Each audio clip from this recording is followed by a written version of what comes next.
For 30 years, humanity had played by the rules.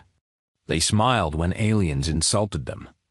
They bowed when ancient species dismissed them. They waited at the back of every line and never complained.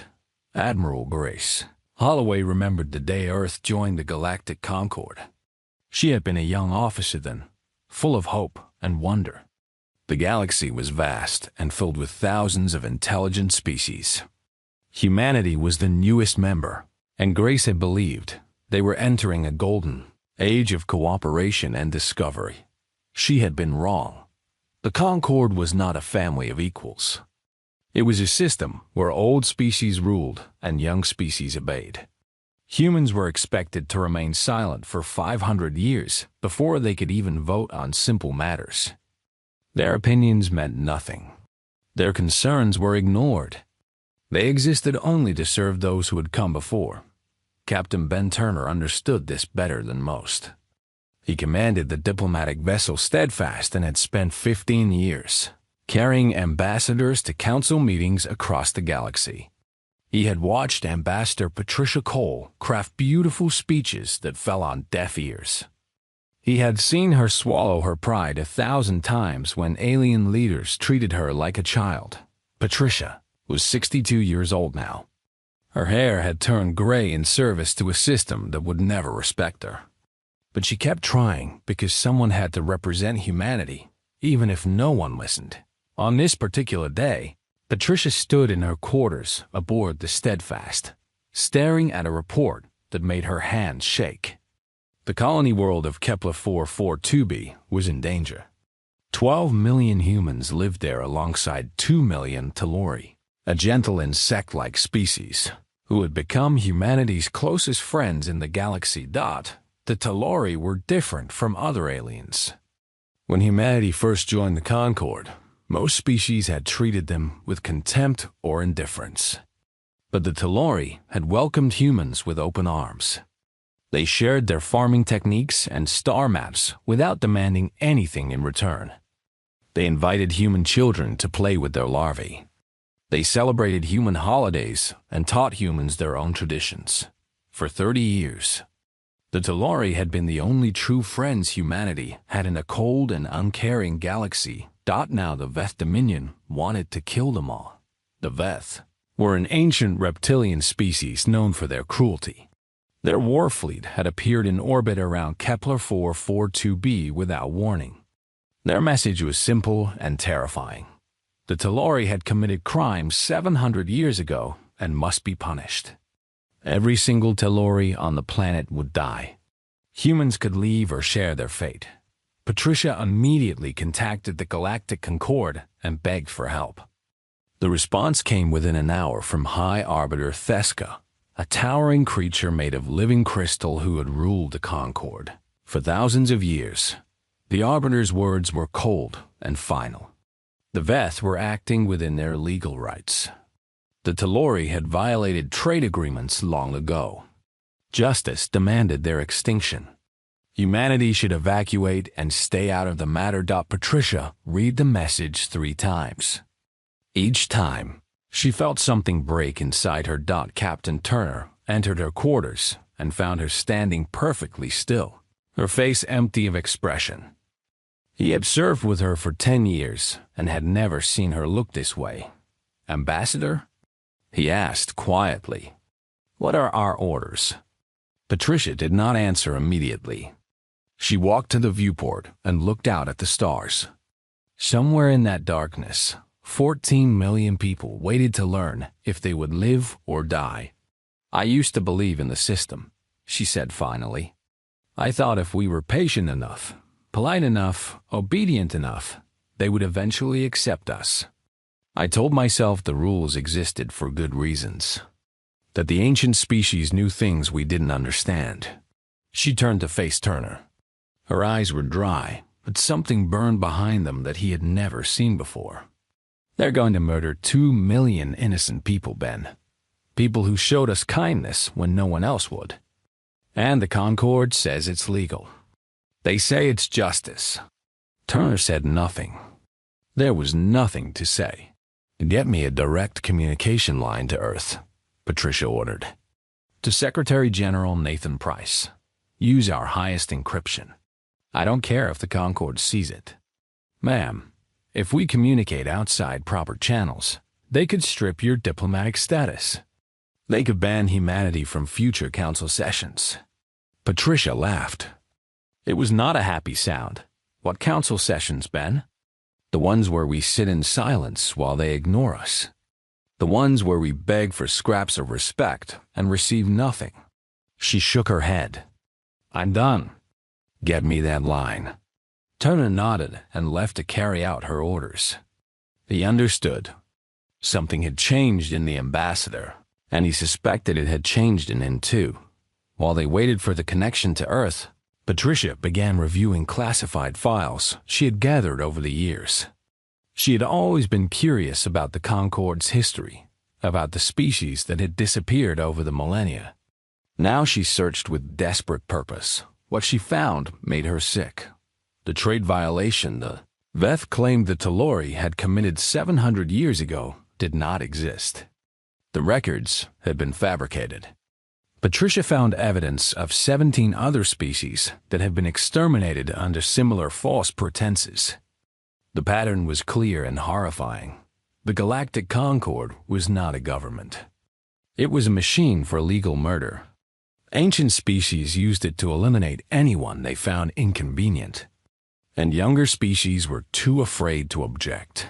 When the connection to Earth finally came through, Patricia did not waste words on pleasantries. Secretary General, I need you to listen carefully. I'm going to tell you things that will change everything. And when I'm finished, you need to make a decision that will determine what kind of species humanity will be. On Earth, Nathan Price leaned forward in his chair. He was a simple man in many ways, a former teacher who had never expected to lead all of humanity. But he recognized the weight in Patricia's voice. Tell me everything, he said. And she did. For nearly an hour, Patricia Cole laid out the truth about the Galactic Concorde. She explained the manufactured crimes, the legal genocides, the silence of species too afraid to speak. She described the Veth fleet in orbit around a world where millions of humans and Talori waited for help that might never come. When she finished, the line was silent for a long moment. How long do we have? Nathan asked. 72 hours before the Veth begin their attack. That's not enough time to evacuate everyone. No, Patricia agreed. It's not. Another silence. Then Nathan Price spoke again, and his voice had changed. The careful politician was gone. In his place was something older and simpler. Don't evacuate anyone. I'm calling an emergency session of the United Earth Council. We're going to vote. Vote on what? On whether humanity is going to war. Nathan Price had been Secretary General for 12 years. He was known for being calm and patient. He never made quick decisions. He always listened to his advisors before acting. But when Ambassador Cole's message ended, he did something he had never done before. He called an emergency meeting of the United Earth Council without asking anyone for advice. The council chamber was a massive room in Geneva that could hold 500 people. Within 2 hours, it was full. Representatives from every nation, every colony, and every human settlement across 3-star systems joined the meeting. Some attended in person. Others appeared as holographic images floating above their assigned seats. The noise was incredible. Everyone was talking at once, demanding to know why they had been summoned with such urgency. Nathan let them talk for exactly 5 minutes. Then he raised his hand, and the chamber fell silent. You have all received Ambassador Cole's report, he began. The Veth Dominion plans to kill every Talori on Kepler 442b. The Galactic Concorde has ruled this action legal. 12 million of our people live on that world.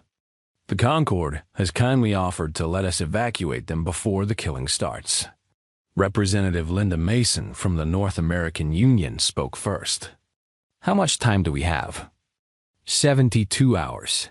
The chamber exploded with voices again. People shouted numbers and logistics. Their fleet could not possibly move 12 million people in 3 days. It was impossible. They would need weeks, maybe months. Nathan let them argue. He understood their fear and confusion. But he also knew something they did not know yet, something that would change everything. After 5 minutes, he raised his hand again. There was something else. Something Ambassador Cole discovered during her investigation. He activated a holographic display. A map of the galaxy appeared, covered with dozens of red dots. The crime the Veth claimed the Talori committed 700 years ago never happened. The records were falsified. These red markers show 17 species that have been completely destroyed over the past 3,000 years using the same method. The Concord knew about all of them. They did nothing. The silence that followed was absolute. The Galactic Concord is not a government of peace and justice. It is a system that allows powerful species to murder weaker ones whenever they choose. They write laws that make genocide legal. They create false evidence to justify extinction. And they have been doing this since before humans learned to make fire. Representative Danny Ortega from South America stood slowly. He was an old man with white hair and tired eyes, but his voice was strong. "What are you asking us to do, Secretary General?" Nathan looked around the chamber. He saw teachers and farmers and doctors and soldiers. He saw ordinary people who had been chosen by their communities to make impossible decisions. "I am asking you to vote. Not on evacuation. On war." The debate lasted 6 hours. Some representatives argued that humanity could not win against ancient species with thousands of years of military experience. They pointed out that humans had never fought a real space war. Their ships were smaller and weaker than Veth vessels. Going to war would mean the deaths of millions, perhaps the end of humanity itself. Others spoke of principles and moral duty. They reminded the chamber that the Talori had been kind to humanity when no one else cared. They argued that some things were worth dying for, that humanity would lose its soul if it abandoned friends to genocide. Representative Maria Reyes from the Pacific Islands spoke near the end of the debate. She was young, barely 30 years old, and had been silent throughout the long hours of argument. "I keep hearing people talk about what we might lose if we fight," she said. "But no one is talking about what we lose if we don't. If we run away today, what do we tell our children? What do we tell ourselves when we look in the mirror?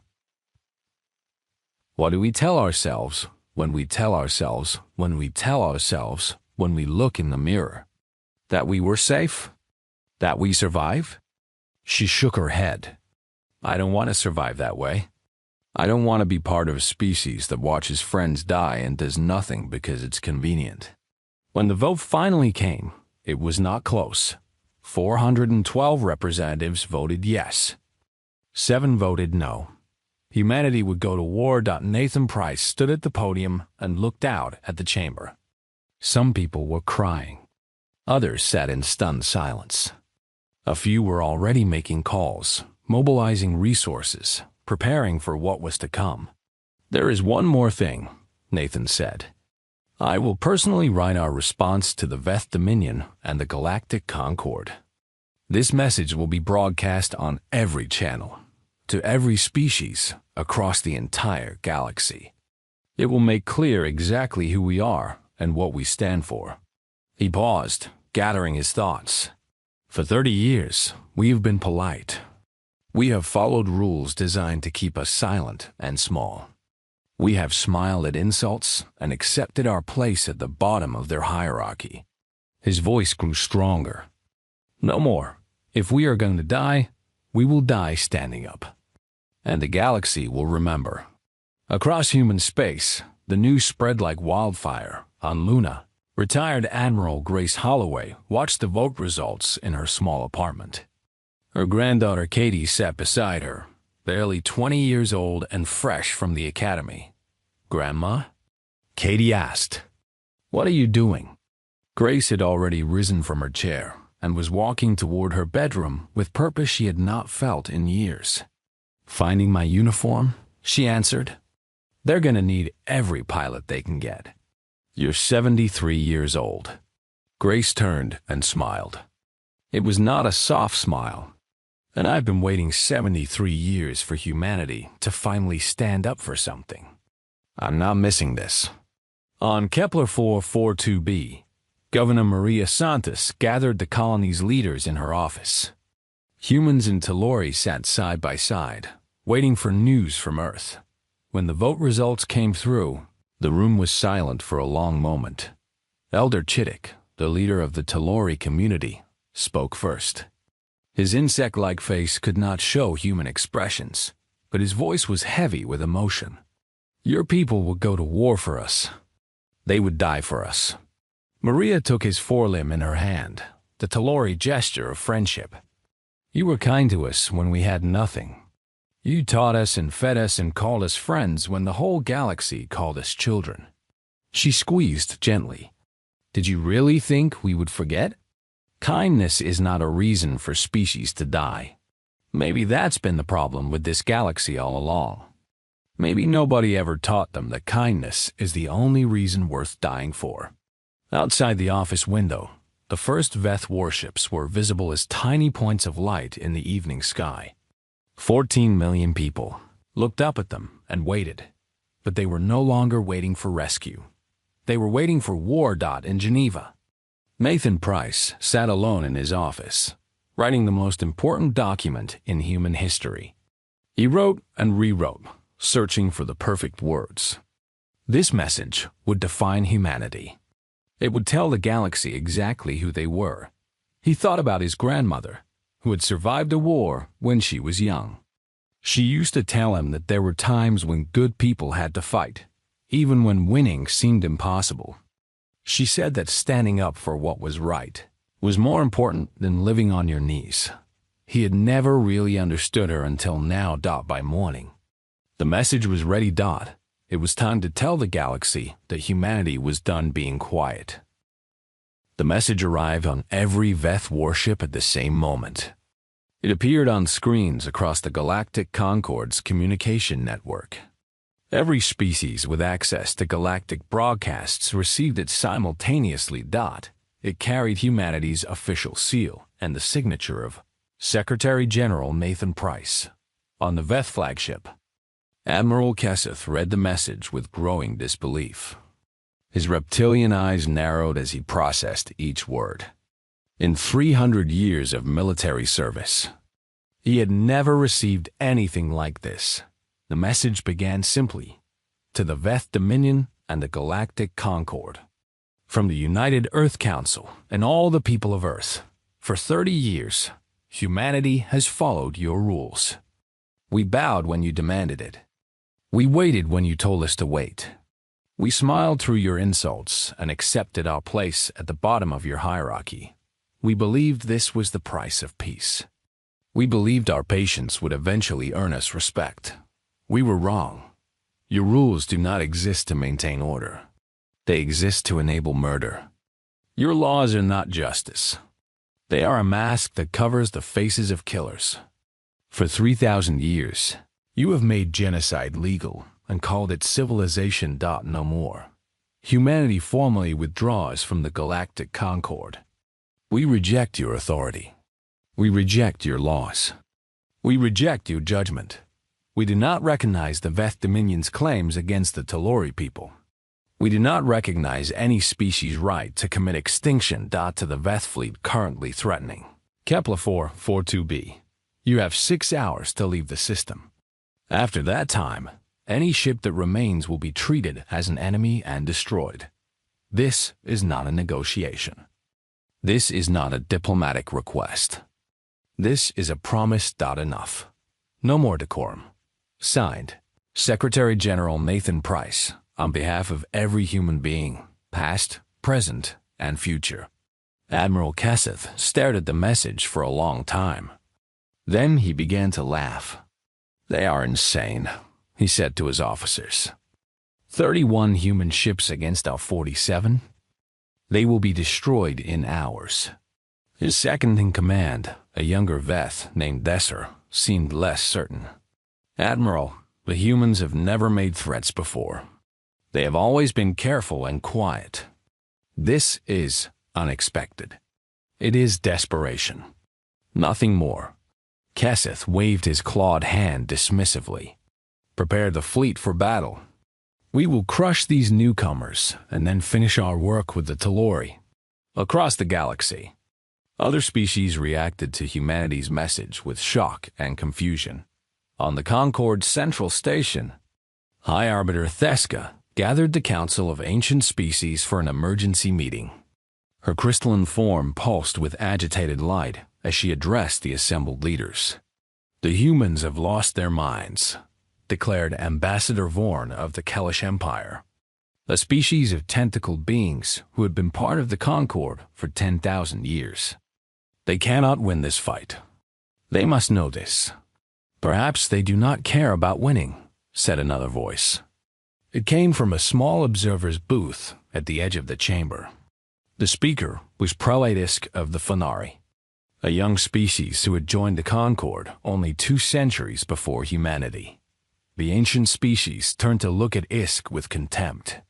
You were not given permission to speak, Theska said coldly. No, Isk agreed. I was not. But I am speaking anyway. Just like the humans. Silence fell over the chamber. No young species had ever spoken out of turn in Concord history. The rules were clear. The punishment was severe, but Isk continued. For 200 years, my people have watched and stayed silent. We watched the Veth destroy the Korani. We watched the Concord approve the extinction of the Beleth. We told ourselves it was not our concern. We told ourselves the rules existed for good reasons. Isk stood straighter, his small form somehow commanding attention. We were afraid. We are still afraid. But the humans have shown us something today. They have shown us that fear is a choice. And so is courage. High Arbiter Theska's light pulsed dangerously. You will be silent, or your species will face consequences. Then we will face them. Isk's voice did not waver. The Fenari stand with humanity. In the observation galleries around the chamber, representatives of dozens of young species watched this exchange with wide eyes. Some of them had been silent for centuries, afraid to draw attention to themselves. Now they looked at each other with new expressions on their alien faces. On Luna, Admiral Grace Holloway pulled on her old uniform for the first time in 15 years. It still fit, though it was tighter than she remembered. Her granddaughter Katie helped her with the medals. I thought you said war was terrible, Katie said quietly. You told me stories about the losses, the pain, the friends you buried. It is terrible, Grace agreed. War is the worst thing in the galaxy. But sometimes there are things worse than war. Watching innocent people die while you do nothing is worse. Living with the knowledge that you could have helped but chose not to is worse. She looked at herself in the mirror. An old woman in a uniform that belonged to another era. But her eyes were clear and determined. I spent my whole career trying to keep the peace. I smiled at aliens who treated us like animals. I followed orders that made me sick. I told myself it was necessary. She turned to face Katie. I was wrong. Some fights cannot be avoided. Some evils must be opposed. This is one of those times. Katie nodded slowly. I want to come with you. You just graduated. You've never seen combat. Neither have you. Not really. None of us have. Katie's jaw was set. But we're going to learn together. Grace looked at her granddaughter for a long moment. Then she smiled, and this time it was warm. Your mother is going to kill me. Probably. But she'd be proud too, eventually. As the 6-hour deadline approached, human ships gathered from across their territory. They came from patrol routes and training exercises. They came from orbital stations and colony defense positions. Every vessel that could fly was called to Kepler-442b. Commander Lisa Grant stood on the bridge of the carrier Resolute, watching the tactical display fill with friendly signatures. 31 ships. That was all they had. Her communications officer, a young woman named Susan Park, looked up from her console. "Commander, I'm receiving messages from across the fleet. Personal messages. They're saying goodbye to their families. Just in case." Lisa nodded. She understood. She had already sent her own message to her mother on Earth. "What about the Veth?" she asked. "No movement. They're holding position around the planet. They think we're bluffing." Lisa shook her head. "They think we'll back down at the last moment because that's what we've always done. Will we?" Lisa looked at the young officer. Susan was 24 years old. She had joined the fleet to see the galaxy and explore new worlds. She had never expected to fight a war. "No," Lisa said quietly. "We won't." The countdown continued. 5 hours. 4. 3. Across the galaxy, species who had been silent for centuries began to whisper among themselves. The Phanari had spoken out. The humans had declared war. The old order was cracking. 2 hours. 1. The Veth fleet remained in position. They did not believe humanity would attack. They had ruled the galaxy for too long to imagine that anyone would seriously challenge them. They were about to learn how wrong they were. The 6-hour deadline expired at exactly 4 in the morning. Station time. Commander Lisa Grant stood on the bridge of the Resolute, watching the tactical display. 47 red dots represented Veth warships. 31 blue dots represented humanity's entire available fleet. The numbers were not in their favor. "Commander," her tactical officer Mike Chun reported, "the Veth fleet is powering up their shields. But they haven't activated weapons yet." "They still don't believe we'll fight," Lisa said. "They think this is a bluff. Is it?" She turned to look at him.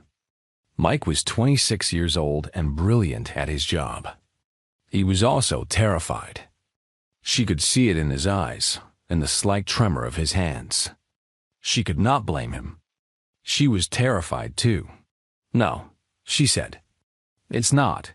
For 10 minutes after the deadline passed, nothing happened. The two fleets hung in space, separated by less than 100,000 kilometers. Everyone waited. Then the Veth flagship powered its main weapons. Lisa spoke 2 words. "All ships, engage." What followed would be remembered for centuries. Human vessels were smaller and less powerful than Veth warships.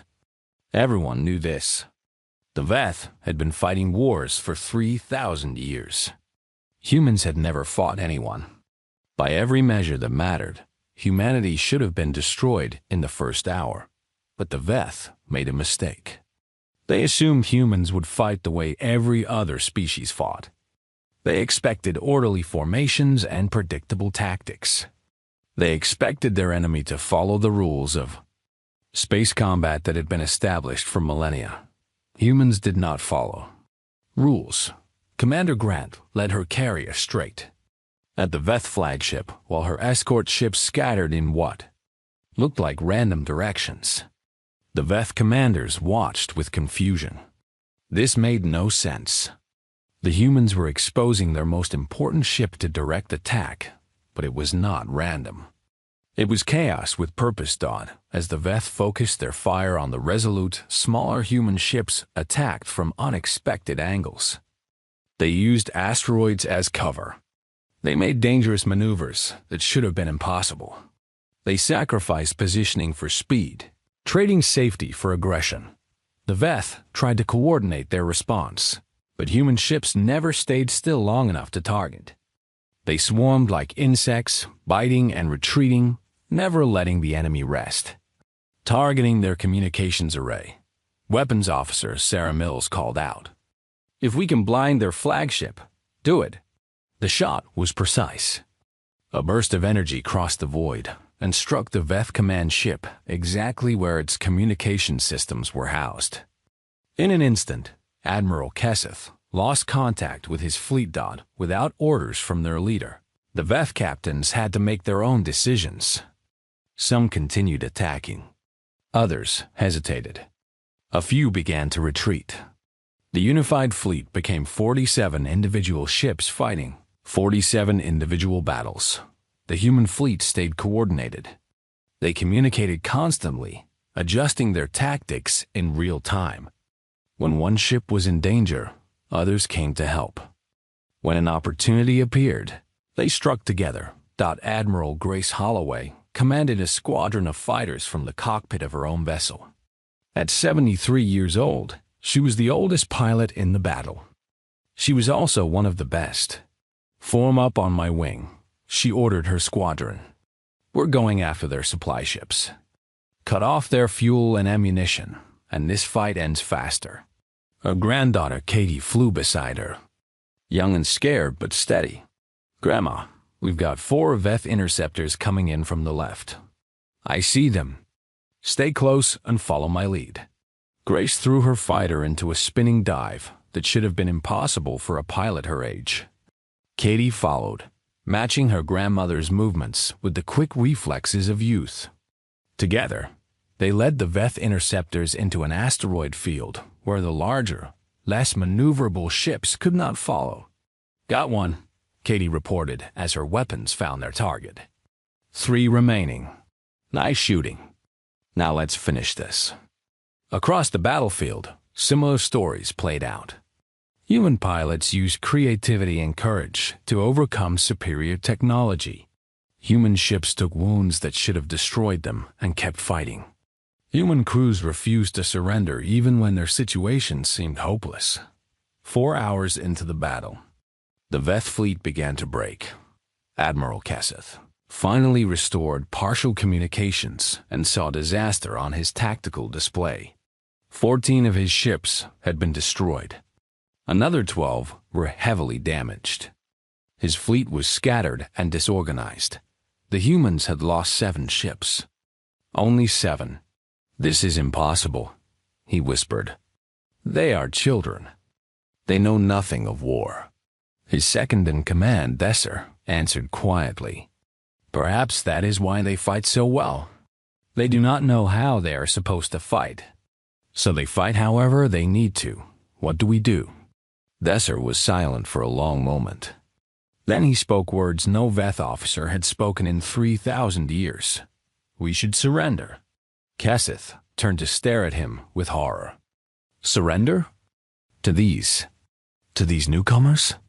We will lose if we continue. More of our people will die. The humans have proven their point. They are willing to fight. They are capable of winning." Desser met his admiral's eyes. There is no shame in accepting reality. For a long moment, Kesseth considered ordering his remaining ships to fight to the death. Pride demanded it. Tradition demanded it. Every lesson he had learned in 300 years of service demanded it. But he looked at his tactical display and saw his ships dying.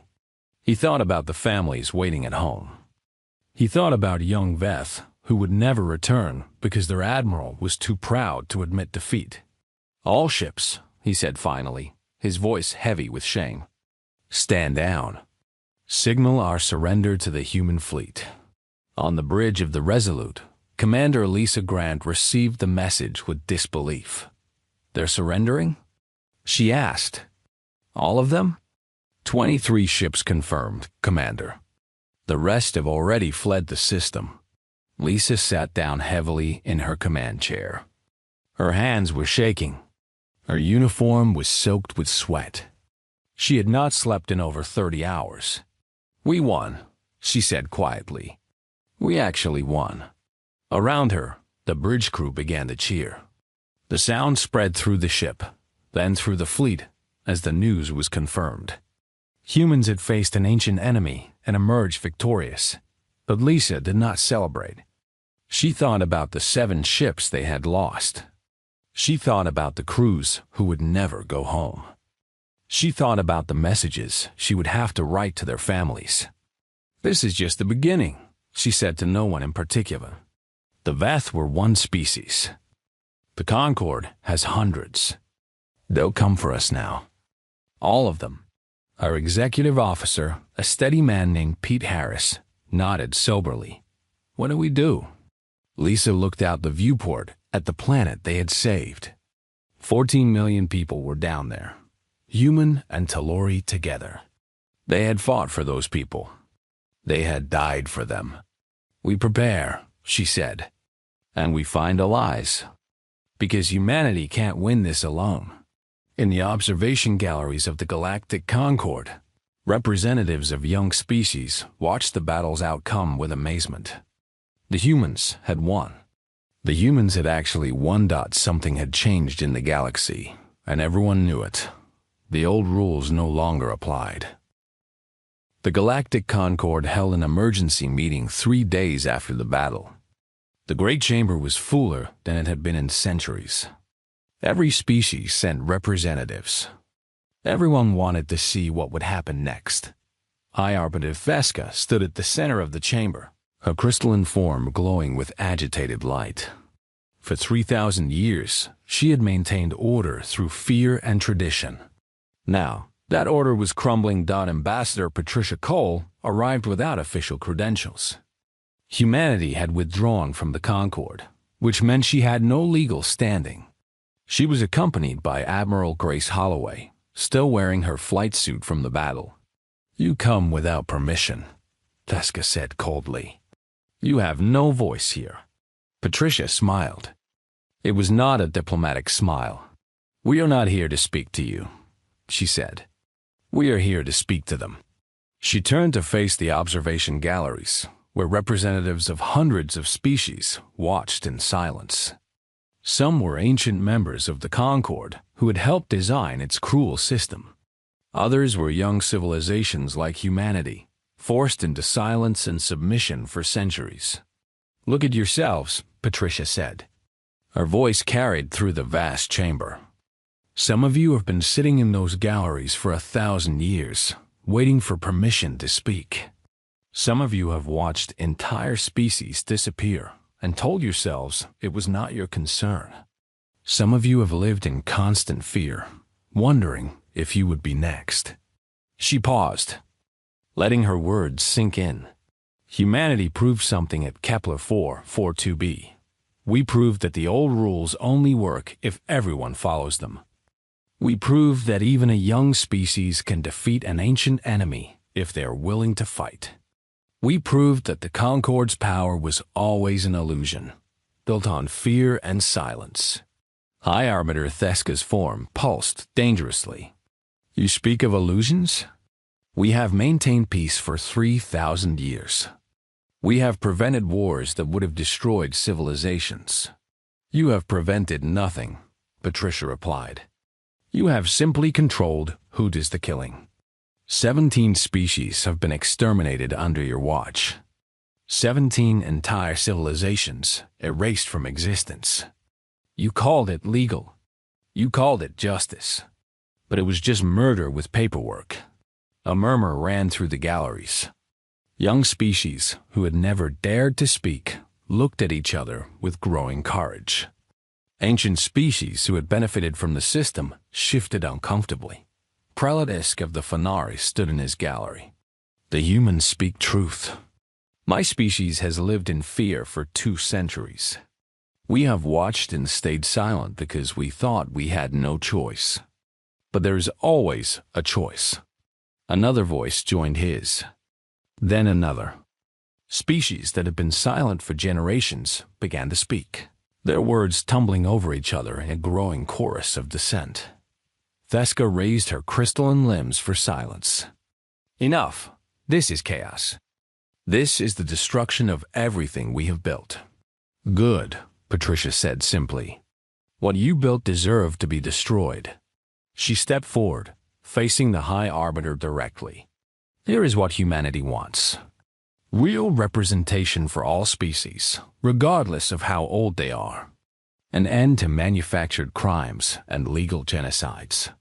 Actual consequences for those who commit atrocities. A concord that protects the weak instead of enabling the powerful.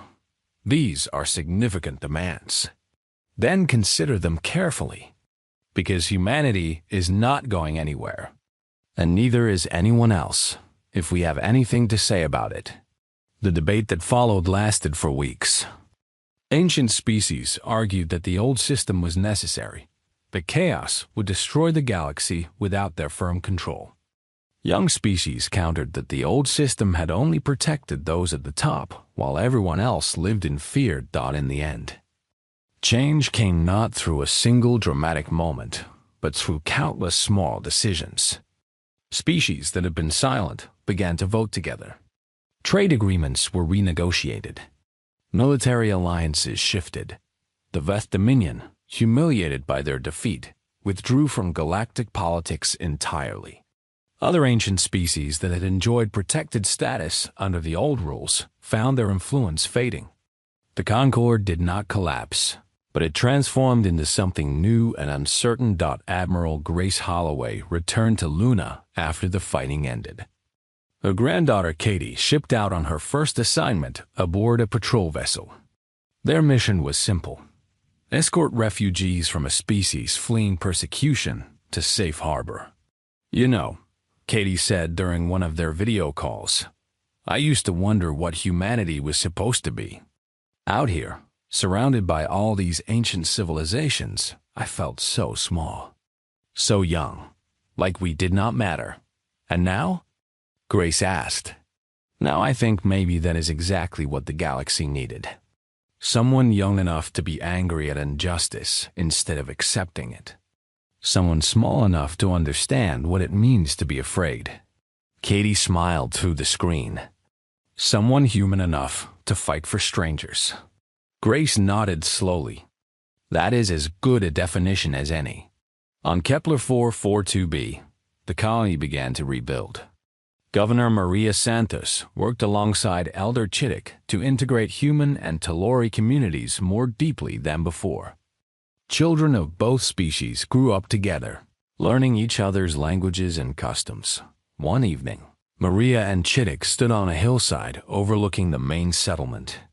Below them, lights flickered on in homes where humans and Talori lived as neighbors. Laughter drifted up from a playground where young of both species chased each other in some game they had invented together. "Do you think it will last?" Chittick asked. "This new order your people are building?" Maria thought about the question for a long time. "I do not know," she admitted. "Nothing lasts forever. The galaxy is still full of species who want power and control. There will be more fights, more sacrifices, more days when we wonder if any of it was worth it." She turned to face her friend. "But that is not the point, is it? The point is not to build something that lasts forever. The point is to build something worth protecting. Something that makes life a little better, a little kinder, for as long as we can manage it." Chittick's compound eyes reflected the lights below. "Your people could have abandoned us. You could have evacuated and saved yourselves. We could have. But then we would not have been us anymore. We would have been something smaller. Something afraid." Maria placed her hand on Chittick's forelimb. "You showed us kindness when we had nothing to offer in return. You taught us that friendship does not require payment. How could we repay that by running away? Most species would have. Maybe. But most species had forgotten why they reached for the stars in the first place. They forgot that the point was not to conquer or control. The point was to find friends, to discover wonders, to become something greater than we were alone." Above them, ships passed through the evening sky. Some were human. Some were Talori. Some belonged to species that had never dared to show themselves before humanity's stand against the Veth. A galaxy that had accepted cruelty as normal was slowly, painfully learning to imagine something different. Secretary General Nathan Price gave a speech on the anniversary of the battle. He stood in the same chamber where humanity had voted for war, surrounded by the representatives who had made that impossible choice. 1 year ago, we faced a decision that no one should ever have to make. We chose to fight, knowing we might lose everything. We chose to stand with friends, knowing we might die with them. He paused, looking around at familiar faces. We did not know if we would win. We did not know if anyone would remember us. We only knew that some things are worth fighting for, even when the odds are impossible. He smiled, and for a moment, he looked like the simple teacher he had been before politics found him. The galaxy is different now. Not perfect. Not even close. But different. And that difference began with a simple choice. It began with ordinary people deciding that kindness was worth more than safety. That friendship was worth more than comfort. That standing up was worth more than survival. He raised his hand in a simple wave. Thank you, all of you, for reminding the galaxy what humanity means. In homes across human space, people watched the speech with tears in their eyes. They remembered the fear of that first day. They remembered the uncertainty, the doubt, the long hours of waiting. They also remembered the moment when they chose courage over fear. Enough. No, more decorum. Just the quiet. Stubborn insistence that kindness was worth fighting for, and it always would be.